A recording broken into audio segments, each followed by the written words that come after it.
first time with Amanda. She was 12 years old. A father's unspeakable cry. I just wanted to be loved. I wanted them to love me. I wanted them. He groomed you. So did you. Let her talk. You haven't seen your father since you were 13. Now, Jim, come on now. she'll face the man who violated her for years. You feel like you've done nothing wrong. 20 years ago, these kinds of things were joked about. Are you kidding me? Molesting your daughter was wink, yuck, yuck? That is complete and utter bull. Yesterday, we met Amanda, who bared her soul about the years of sexual abuse she suffered at the hands of her mother, Justine, and her father, Jim. Amanda came face to face with Justine, who spent 15 years in jail for her crimes, yet continued to play the victim on stage. Take a look at what happened. My parents forced me to have sex with them when I was 11 years old to 13. Jim would have Justine and I both have sex with them, both on and off of camera. Justine encouraged me to enjoy sex. If I wasn't enjoying it, the camera could tell. Your mother videotaped this. She was right there. Yeah. What was going through your head at that point? Fear, mainly. This was not the way that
Fathers love their daughters.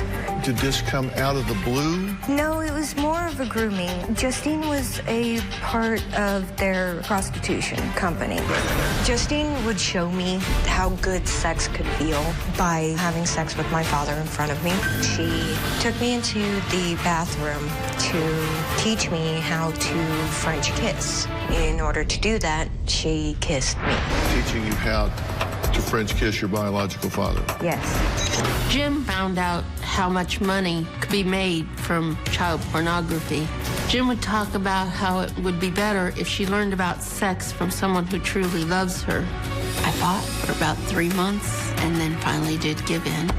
What convoluted parallel universe does a mother get behind a video camera and watch her daughter performing a sex act on her husband and her father? Jim and Justine would threaten that if I talked about any of this to anyone, I would never see the house or my dogs ever again. I hated them. I loathed them. It's been 20 years since that nightmare ended, but it's still hard to grasp the idea that they are out of prison. Every time I see Justine, she just incites in me this rage. The pain that I have to endure every single time I see your face is unbearable to me. Do you know where I wanted to go? As far away from you as I could get. Alcohol was involved. Yes. What went through your head when you said, okay, here, let me pour her a drink and hand her this so she can get raped by her father? What went through my head is he'll take her away from us. You told me you enjoyed it. I enjoyed the power of it. He was over there raping your daughter, and you're videotaping it. I was killed inside. My innocence was stolen from me. You were supposed to be my mother. What do you feel when you look at her? Just hatred, pure and simple. Jim admits he was the mastermind behind the sexual abuse of his daughter, but says he was never sexually attracted to Amanda, and he felt like they were just, quote, playing a role. He says sex with his daughter was mechanical, and after the first time, he felt no guilt. I admit that I was sexually active with my daughter during her teenage years. When Amanda was about 11, I realized the money-making potentials. I started grooming her the day she was born. I used my relationship with her as her father. My wife and I were already involved in the porn industry. We had been making amateur porn movies with each other since the mid-'80s. I encountered some pictures of teenage girls having sex. I showed it to Justine and Amanda, and that began the discussion. Amanda showed an interest. I mistook her childlike curiosity for a genuine interest. Once we started taking photographs of her naked and in seductive poses, and continued finding photographs of children her age doing more explicit things, this conversation turned to her becoming involved in that as well. During that period, she was about 12 years old. If Justine is saying that I forced her to participate in sex with Amanda, that's not only did she go along with it, but she participated. I never had guilt or second thoughts after my first time with Amanda, or any of those times. I didn't see her as my daughter. I saw her as a person playing a role. I did not get every time I saw my daughter. I'm much more interested in the mechanics than the physical act. And I felt I wasn't causing any harm. I thought the sentence was harsh and incredulous. 20 years was a bit much. Being a sex offender in prison is not fun. Exploited, taken advantage of, beaten up. During the early 90s, things like sexually abusing children were things that people winked and joked about. There used to be a popular comic strip called Chester the Molester. We felt that it was harmless. It was me. It wasn't a stranger. Neither Justin or I ever saw an issue with it. Amanda, you haven't seen your father face to face since you were 13 years old. I have a real disdain for putting abusers in the proximity of their victims unless the victim wants that to happen because they feel like it will be cathartic for them. They feel like it's something they need to do, and they have the ego strength to do that. Otherwise, I would not do that. And you have expressed to us and now to me directly, you feel a need Yes. to face him and say the things you want to say, ask the questions you want to ask. Yes. So it's with your blessing and permission that I bring him out here to join us. Yes, please. Okay, Jim, come on out.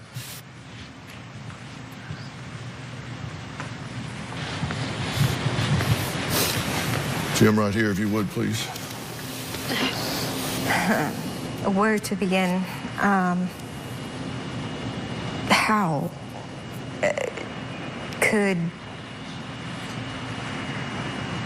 could you? After years of dreaming of this day, of meeting you again. Truthfully, I would have preferred if you were 6 foot under. I've heard excuses, I've heard no true apologies, and I've heard that you feel like you've done nothing wrong. Can you look at me now and really think that? Absolutely not. I would never say that to you now. But it's taken me years of therapy and deep spiritual thought to come to be able to even sit here with you today and try to answer your questions. I have a lot of reasons, a lot of excuses, a lot of rationalizations that I use and used to do what I did to you. I'll tell you as much as I possibly can. If that's you just said on the videotape that you didn't think that you did that much harm. That's correct. During that time period. How could you think that? Because how could you think that? As I talked about, please. As I talked about, at that particular time period, we're talking about 20 years ago and more. These kind of things were laughed about, joked about, winked about. That is absolute, complete, and utter. Yes, sir. I know you can.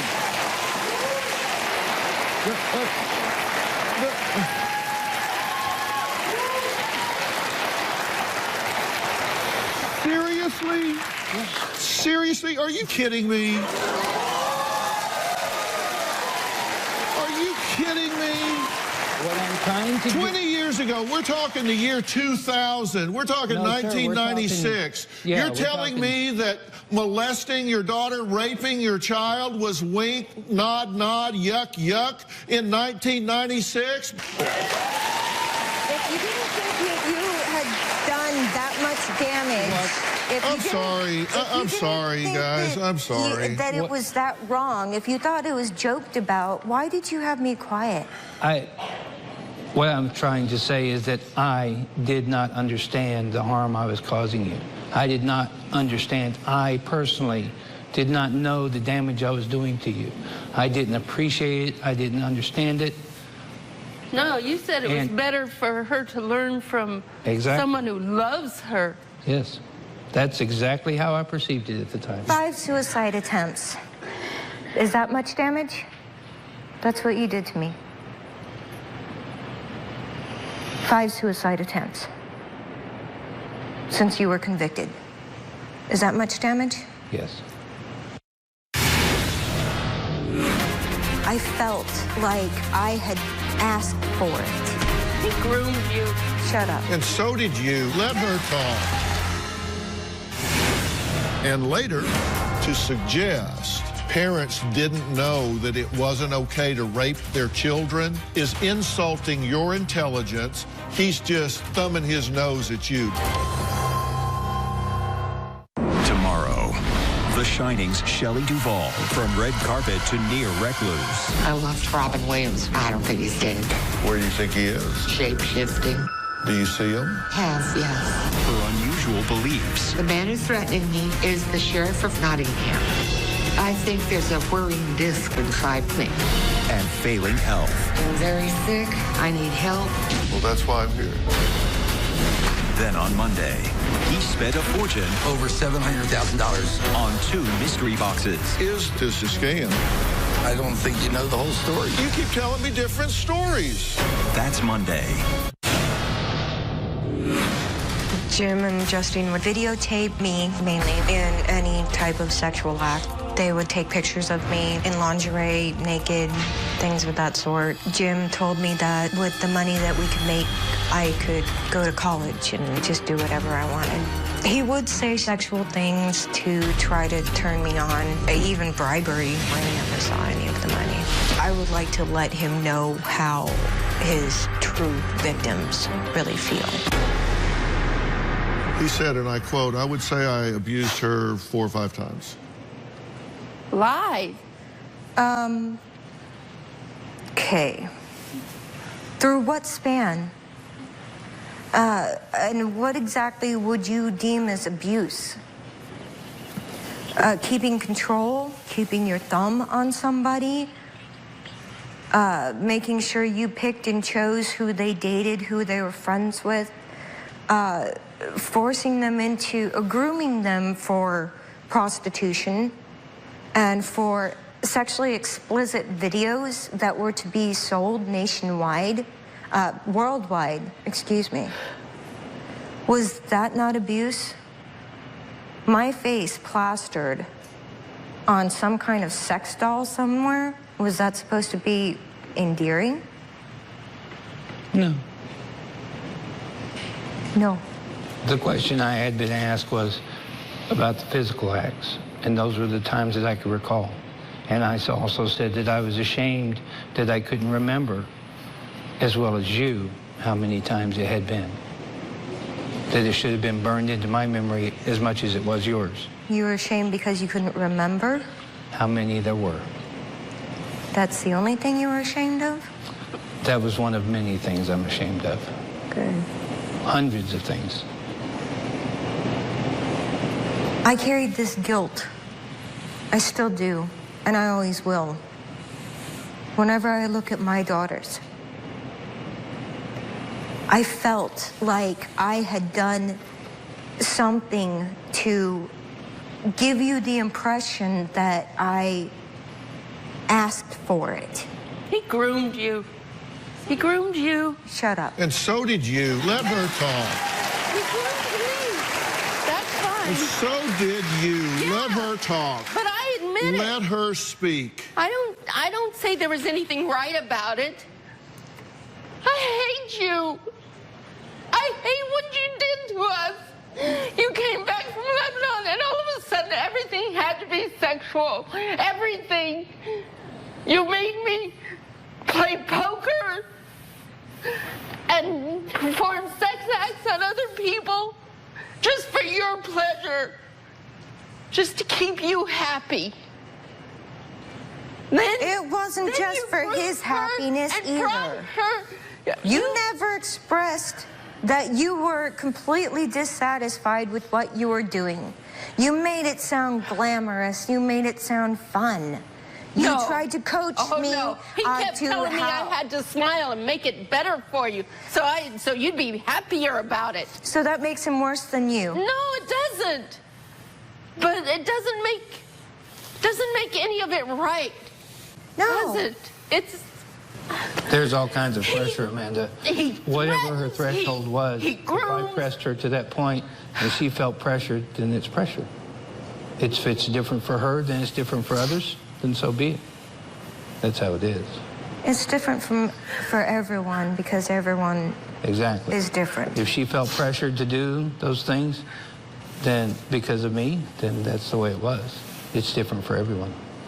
Well, I'm hoping that the other different girls out there will at least take some example from this. I hope so too. Maybe they might maybe the abusers might have some idea as to the backlash that could come. All right, we're going to take a quick break. Next, on December 16th, 1996, police didn't think this was funny. They weren't winking and nodding. They weren't joking about Chester the molester. They broke down their door and they arrested Jim and Justine and they rescued Amanda. from her parents' depravity. But Amanda says her nightmare was just beginning. She says she began drinking, abusing drugs, sleeping with multiple men, and even created an alter ego named Nicole to escape from the horrors of her past. We'll talk about the wreckage, the havoc that was left in the wake of these despicable acts after the break.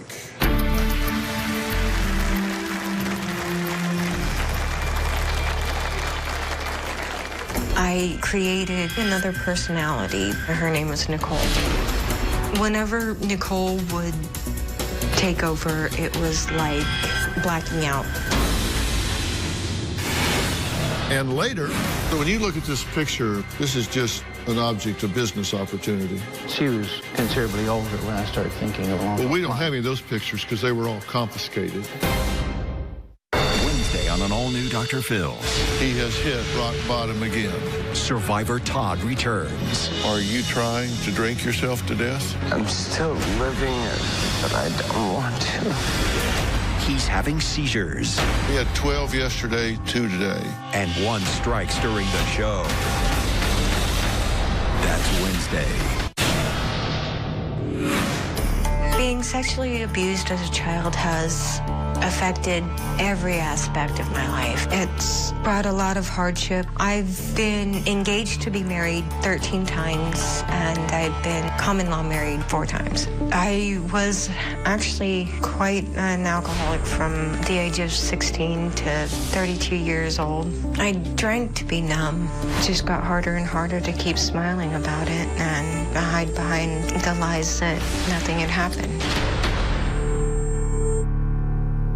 Amanda says after her parents were sentenced to 20 years for sexually assaulting and exploiting her, her life spiraled out of control. She says she was a runaway, started having sex with random men, became an exotic dancer, began abusing alcohol and drugs, and created an alter ego named Nicole, whom she says protected her. I actually became a topless dancer. I created another personality. Her name was Nicole. Nicole was there to protect me from having to take responsibility for the things that I did. Nicole was quite the aggressor. She was the one that wasn't afraid to say things that I normally wouldn't say or do. Whenever Nicole would take over, it was like blacking out. I really wouldn't remember what happened. When I was Nicole, I would often have multiple partners a night. I would confess my entire story to just absolute strangers. A night after having multiple sexual partners, I slit my wrist. The last time Nicole came out was about 3 years ago. Essentially, Nicole was kind of like the big sister that would step into my body from the way it would feel sometimes. She would help me get through things that I didn't want to. Dancing, drugs, alcohol. But like I said, it was a way for me to stay numb, not have to feel. Because every time I did, I just wanted to die. I heard that you had said that prison was hard for you. Yes. Nothing compared to what you went through. Oh, he said a lot of things, actually. I made a list of them because I thought some of them were interesting to you. He said, we don't know the damage, including her in our sex acts, would have on her. I pled genuine ignorance. I did not think I would harm her emotionally. Is that really true? Did you really not know this would harm her emotionally? I really did not know. You really didn't. Did you not know, or something... did you not care? No, Amanda, honestly, I didn't know. This wasn't again, we're going back 20-some-odd years. This didn't have the high-profile attention that it has now, or even any attention at all. I didn't bother to educate myself on what potentially I was doing to you. I was thinking of my own self-interest. I didn't want to learn anything that might hinder that slow me down. Money-making prospect. By the way, he keeps saying that, and you were only 11 at the time, but let me tell you that I've been in this profession for 45 years, and what he's saying is absolutely, unequivocally untrue. The level of awareness of incest, rape, sexual molestation, all of those things in 1996 was very prominent, very high. To suggest that he was in an environment where parents didn't know that it wasn't okay to rape their children is insulting your intelligence. It's insulting your experience. It is a complete insult to this entire experience between him and you. Now, he's either that naive or he's just thumbing his nose at you, because that is an idiotic statement. I don't think that at any time or any place in the world it was ever actually acceptable to rape your daughter. I was arrogant. I thought I knew better than they did. I thought I could do it in such a way that it wouldn't be abusive, or I told myself all sorts of things. I used my relationship as her father to get what I wanted. What exactly did you want? What was it that you wanted so badly that you were willing to destroy her life?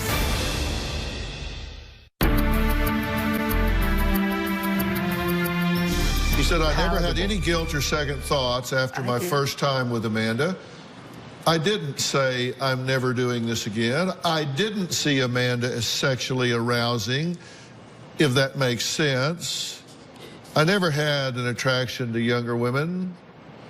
Abusing Amanda was an opportunity, and I had a skill set. I'm glad it was Sounds such cold, a great but opportunity. that's how it was. I'm more interested in the mechanics, not the act. I didn't see her as my daughter, as just playing a role. Was that one of the medieval roles that you had put into my head?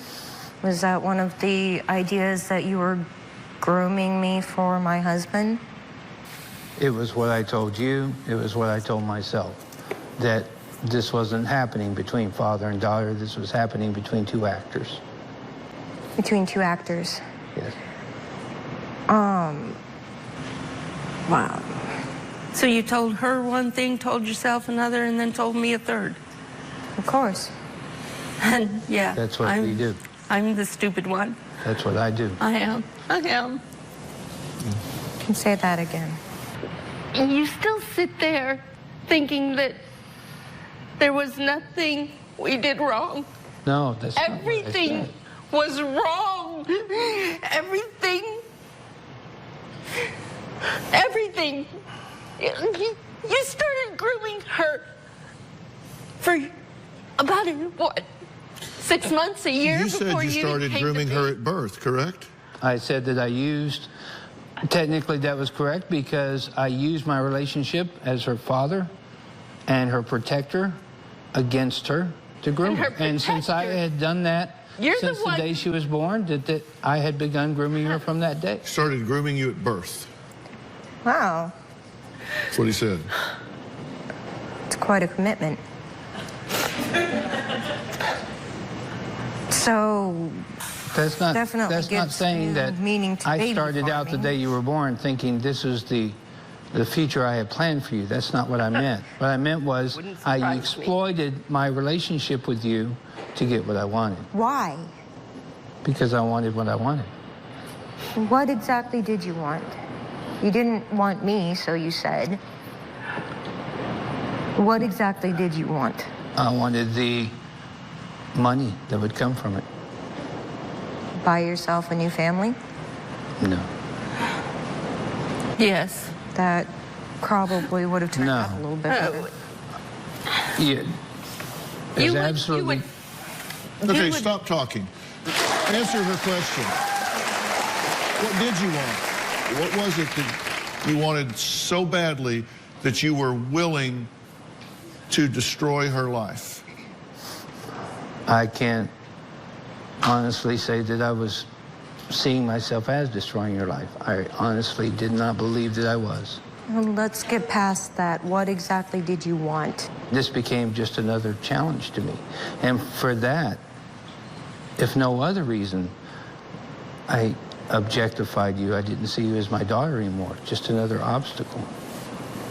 Essentially, I was trapped to you. I had learned to separate myself into compartments. I could see you as my daughter one minute and an object the next. Congratulations. You made me do the same thing to myself. I got what I wanted. I used my position as your father to get what I wanted. So when you look at this picture of this precious child here, this is just an object, a business opportunity. She was considerably older when I started thinking along. Well, we don't have any of those pictures because they were all confiscated.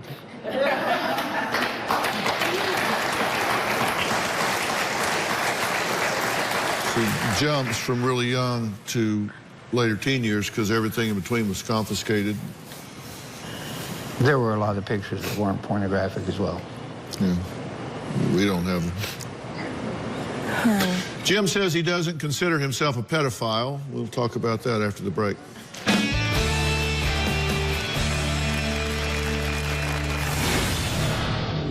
It's been 20 years.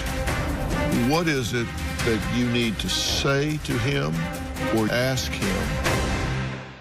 Tomorrow on an all-new Dr. Phil, The Shining's Shelley Duvall. I loved Robin Williams. I don't think he's dead. Her failing health and unusual beliefs. I think there's a whirring disc inside me. That's tomorrow. Had I known about some of the things that were going on before Jim got me involved, I would have stopped it. Anybody who's known Justine for more than 5 minutes knows that no one talks her into anything she didn't want to do. If I could turn back the clock, I'd be in prison to this day for murder of Jim. Justine says her hands were tied when Jim suggested they should start having sex with their daughter. She says she feared for her and Amanda's lives, so she became subservient to him. Jim says, no, no, no. Justine was no innocent bystander, and there was no need to threaten her because she was there every step of the way. She was a willing participant. She was involved from the jump. You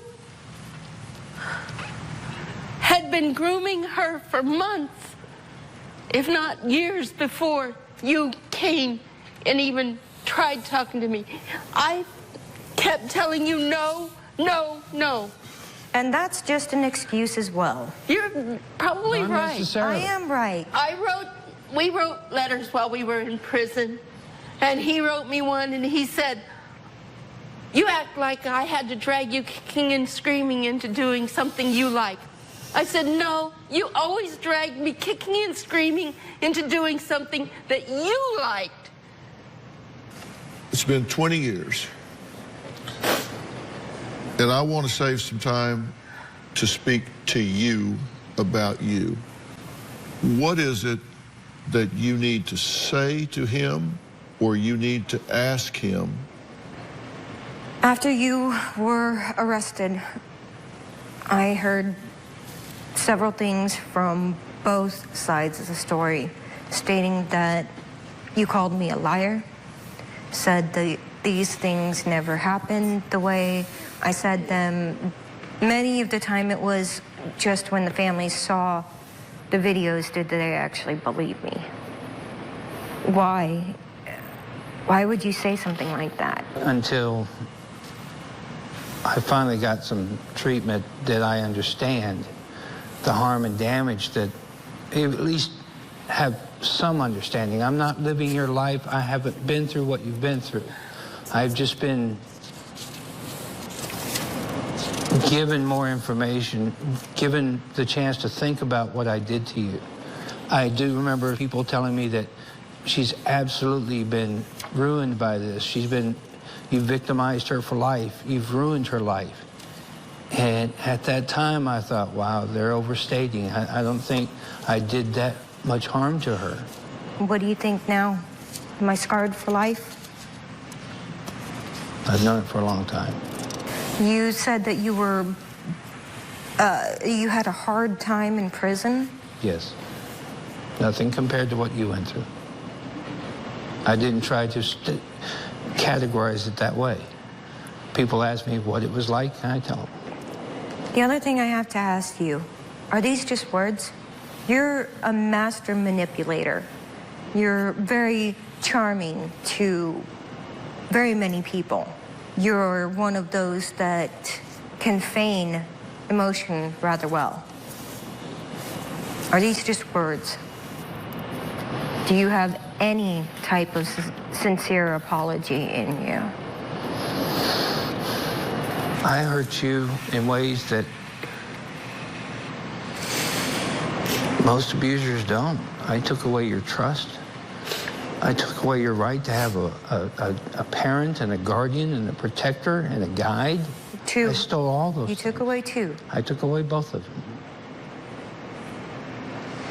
There's no way to say I'm sorry for that. There's nothing close that comes to that. I mean, if I thought it was possible, I would sit and write tomes about it. It's just not possible. I am sorry. I'm sorry in depths you can't even know about. But there's no way to elucidate that to you. I am sorry, Amanda. This has been what I've wanted all along, not just for me, but for other girls out there, hopefully to take away from this that they can have the courage to stand up for themselves too.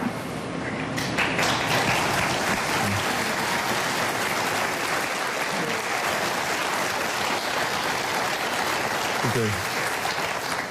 All right, we're going to take a break, and when we come back, I'm going to spend some time talking with Amanda about where she goes from here. I'm going to ask these two to excuse us, so I'll just be with Amanda when we come back. So we'll be right back. Thank you both.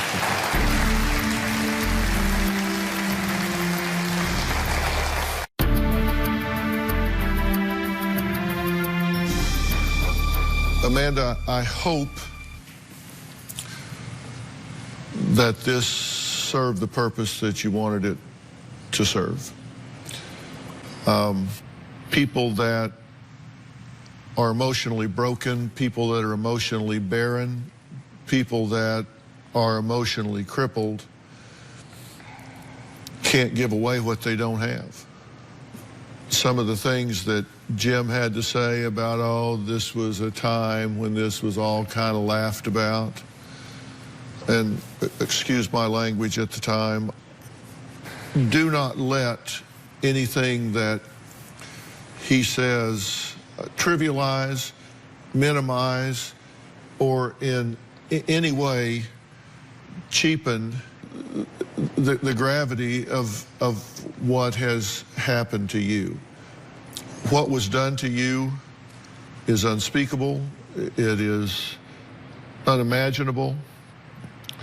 You've heard me say a lot of things since I got here. You've not heard me say, I know how you feel. And you haven't heard me say that because I know what I don't know. I'm going to tell you what I do know.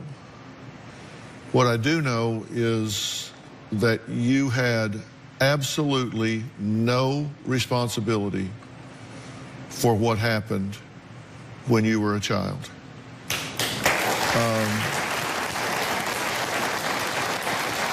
And I know you know that at some level. At some level. But I want you to really hear me when I say this. Because if there's that little voice in there that says, sometimes I remember back that I maybe enjoyed the attention, or maybe sometimes I actually used that power to get things I wanted. And so you're thinking to yourself, I know everybody thinks this was a horrible rape of me, but what they don't know is how horrible I am, that there were parts of it I didn't hate every minute of every second, and therefore they're feeling compassion for a dark and ugly person. Understand, I do know that.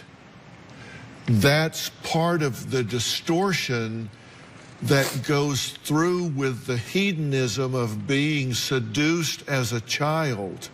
So don't judge yourself. That's a big part of the shame and the guilt. I just wanted to be loved. I wanted them to love me. I wanted them to be happy with me. But if in those dark moments you say, I was a little whore at heart, that's when you start judging yourself and putting yourself down. Isn't that what you say? And as a result, you label yourself and then you live to the label.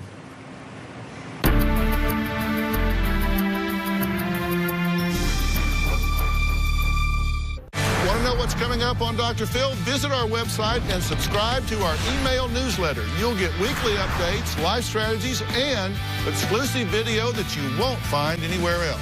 Plus, on drphil.com, you can see sneak previews of upcoming shows. Log on today. Do I look like I'm judging you? Do these people look like they're judging you? Look at them. Actually look at them. If you think she should give herself a second chance, stand up for her right now.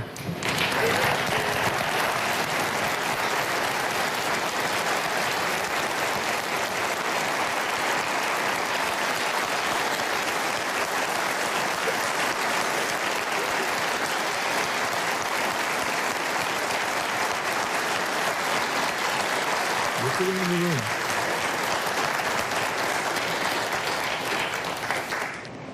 I said you weren't responsible even 0.1% for what happened to you then. You are 100% responsible for what you do about it now. And I'm going to bring you the best of the best. I'm going to get you the best of the best.